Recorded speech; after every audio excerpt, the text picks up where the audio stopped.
إذا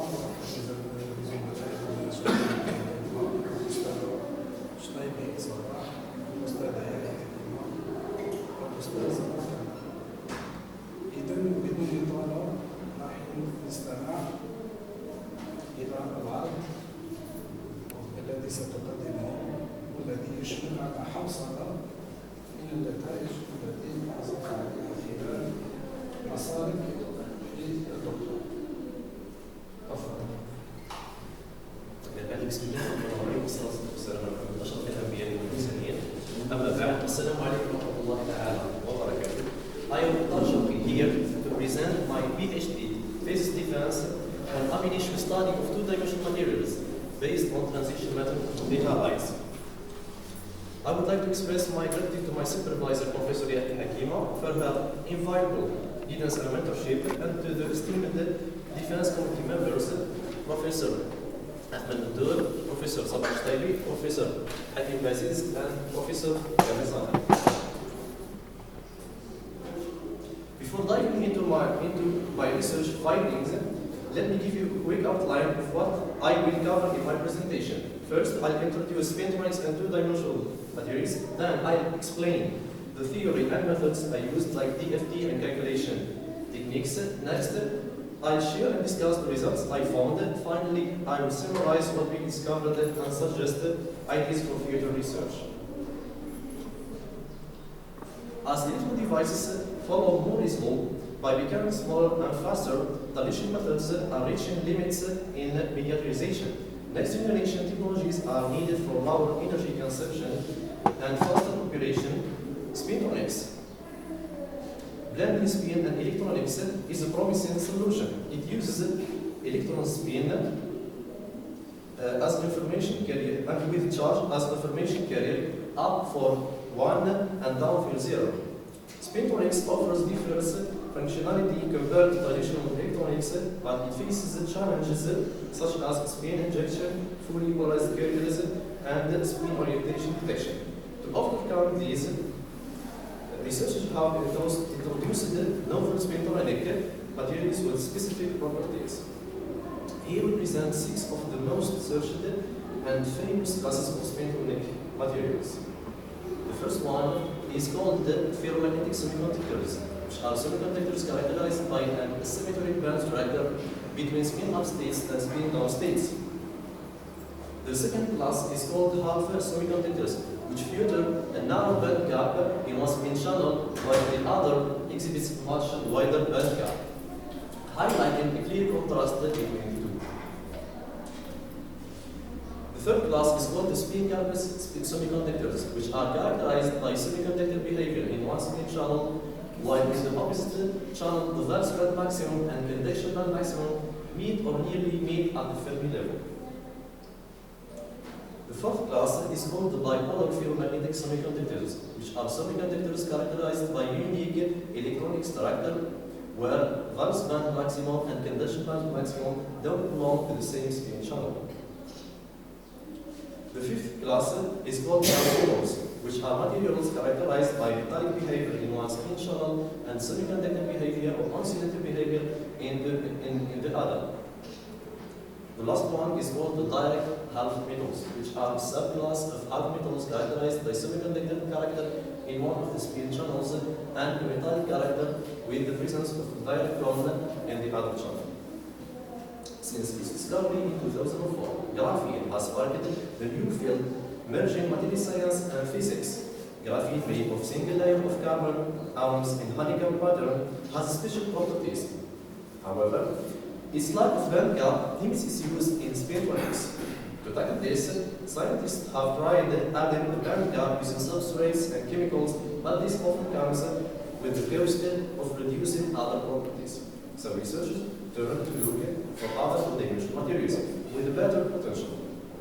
And we can group them in 5 main groups made of elements, non-metallic compounds, metallic compounds, organics, and salts. Some of the widely used methods for synthesizing two-dimensional materials are the mechanoexfoliation cleavage technique, which separates layers using mechanical, electrostatic, or electromagnetic force.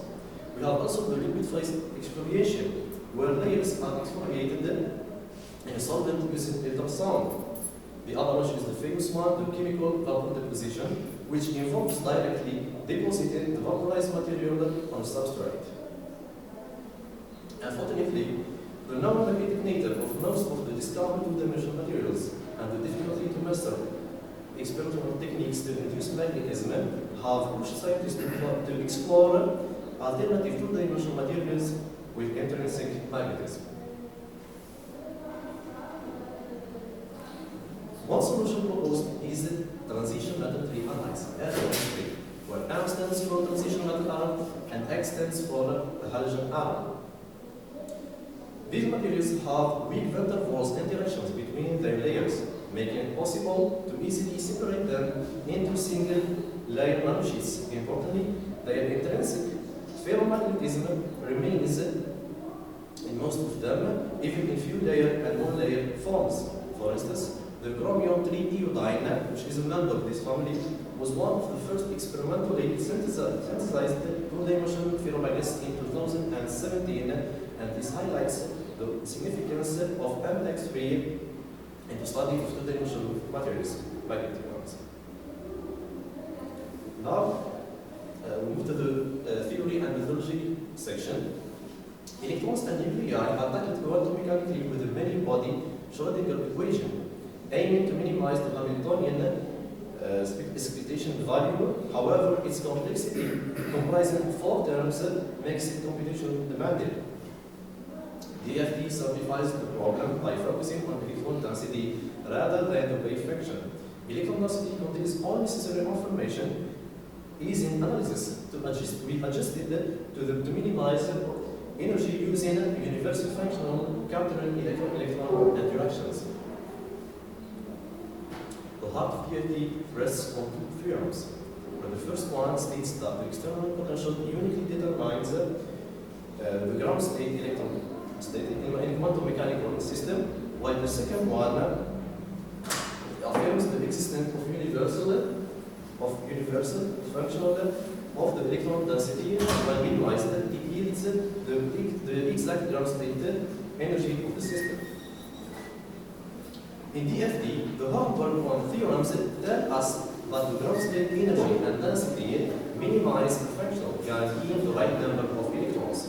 DFT simplifies complex systems by treating particles as non-interacting with the same density. They are influenced by an effective potential, including the exchange correlation function, which is approximated by different approximations like LPA, GHA, XJ plus U, hybrid function, etc.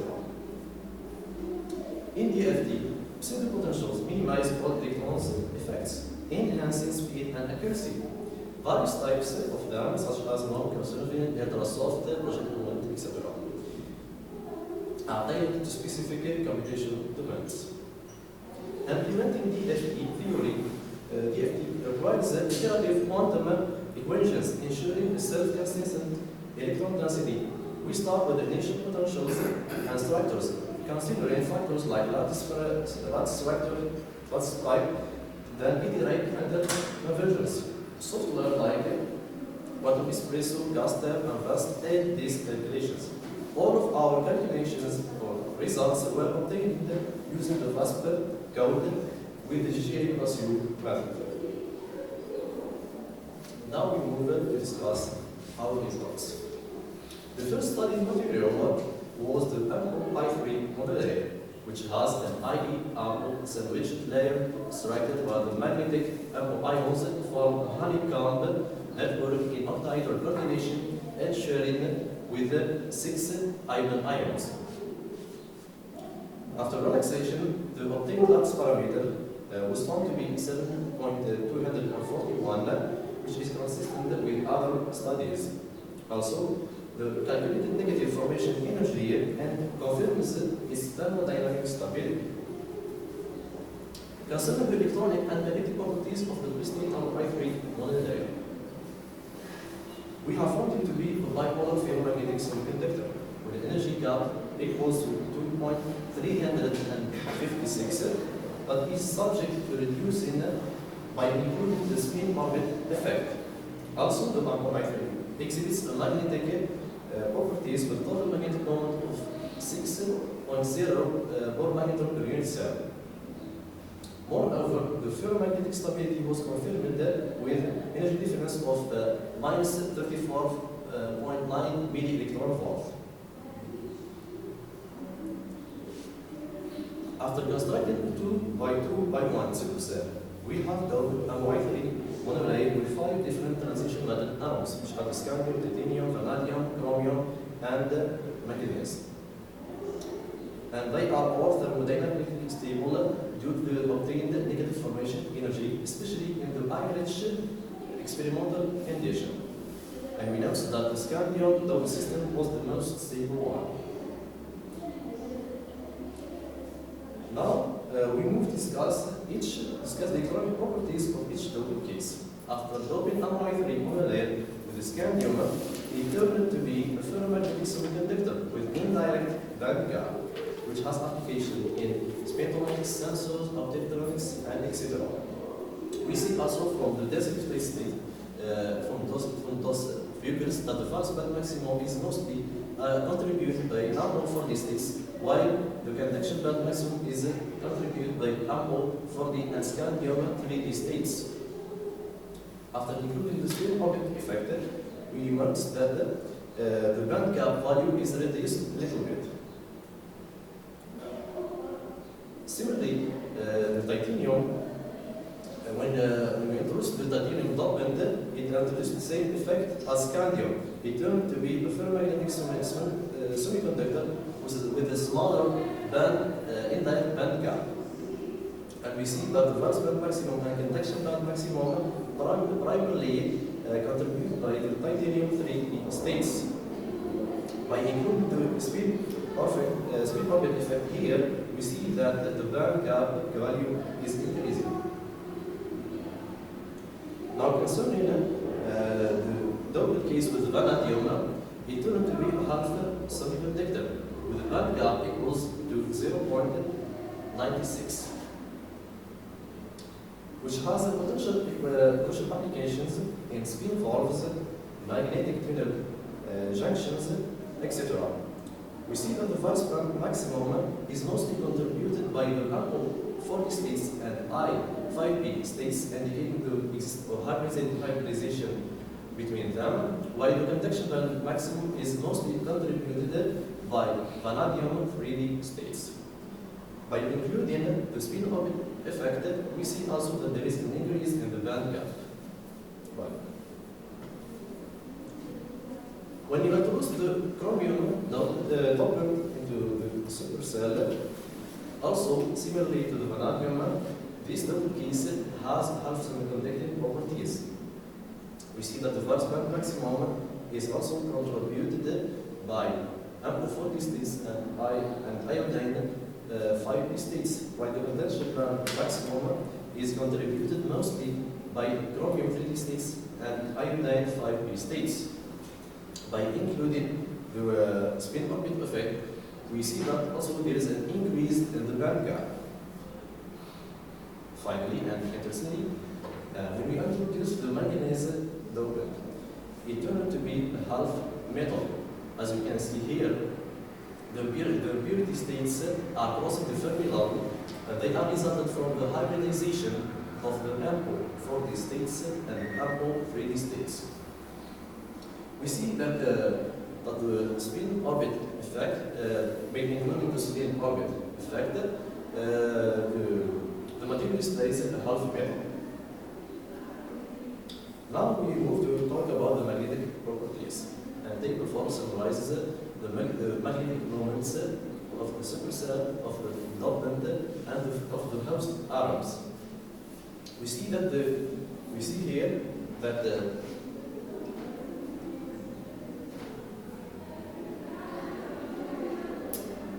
we see here that the scandium atom doesn't contribute with any magnetic moments, approximately equal to 0.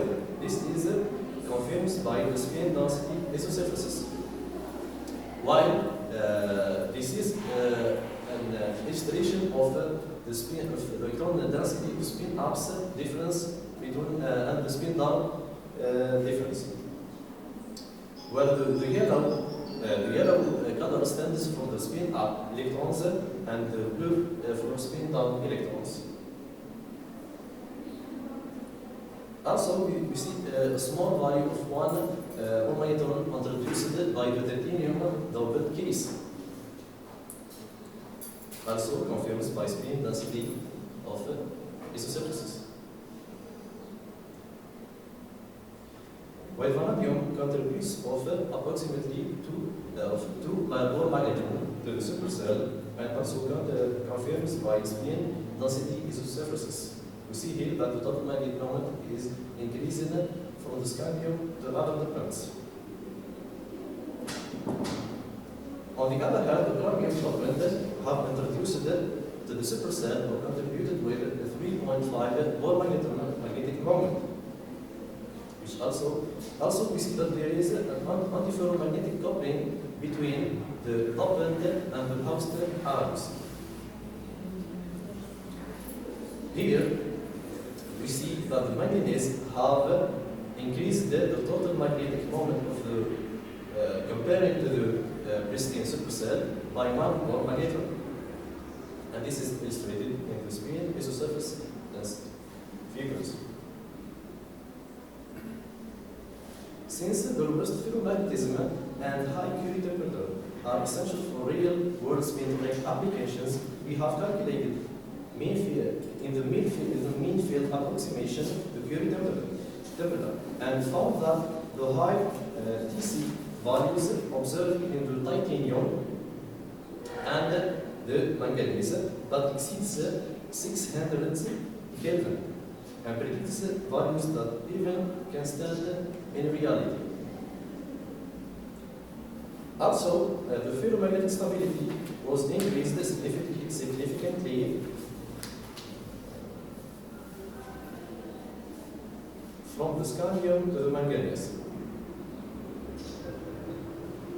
Now we move to the other study material, which is the vanadium, the VLC-3 monolayer. We have used the same method and we have obtained a Lux parameter of 6.325, which is consistent with other studies. Also, the high formation energy indicates high possibility it's synthesizing experimentally,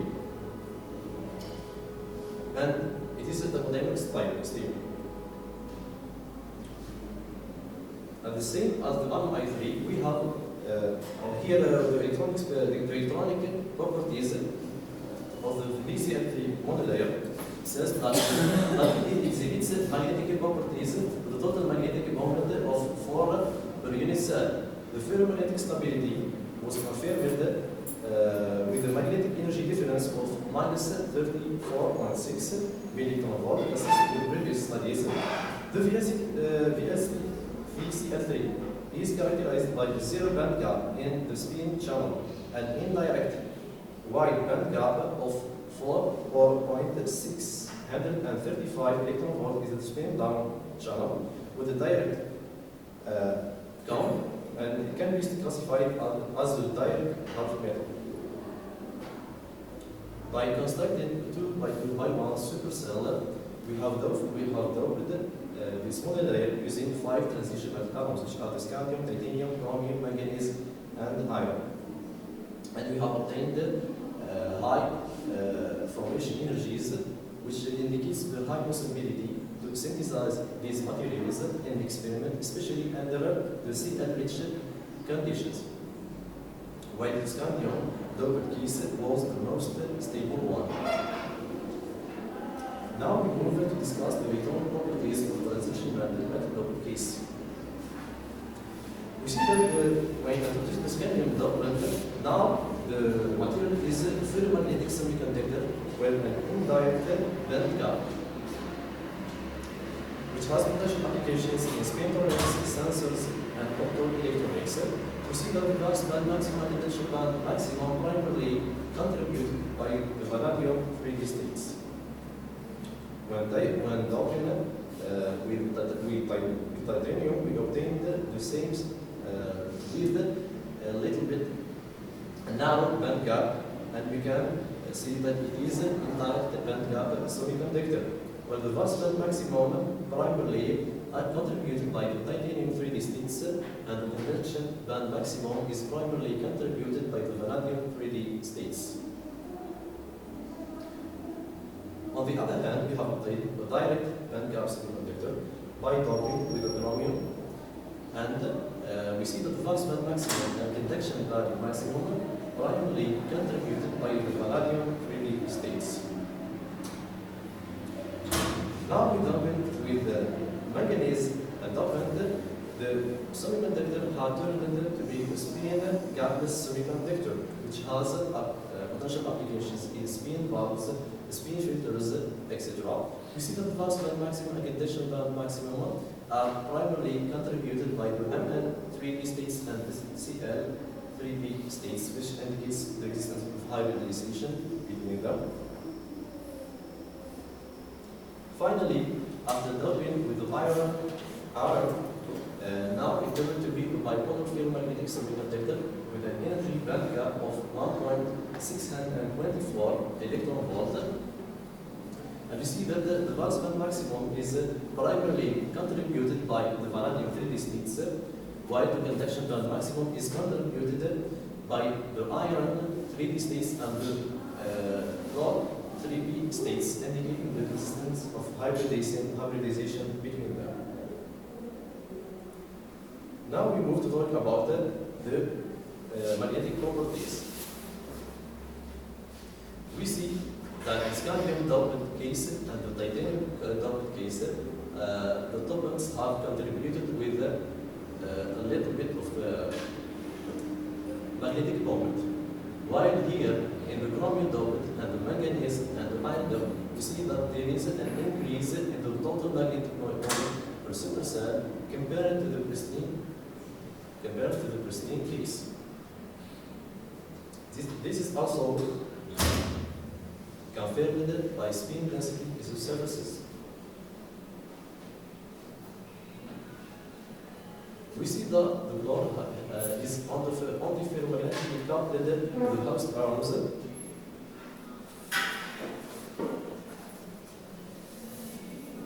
And differently from the other dopants, we have noticed that the iron is ferromagnetically coupled to the host atoms.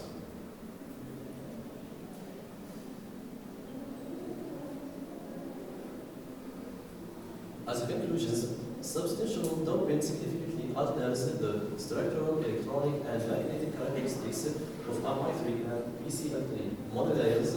All transition matter doping systems exhibit thermodynamic stability, especially under halogen-rich conditions, indicating high potential for experimental synthesis.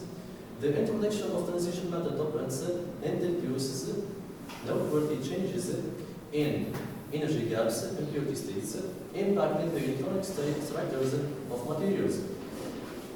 Diverse electronic structures suitable for spin-oriented applications are achieved in rocket and XD polarized systems, improved ferromagnetic stability and Curie temperature in the midfield approximation, particularly evident in the titanium and manganese doped MI3, demonstrate promising prospects for spin-oriented applications. For perspectives, we are planning to explore the effect of other 2D, 4D, and 5D transition metal elements on our materials, which are the MI3 and PCL3 monolayer. Also, comparing the obtained results with bulk structures, exploring mechanical and other optical properties, and exploring other members of the MX3 family.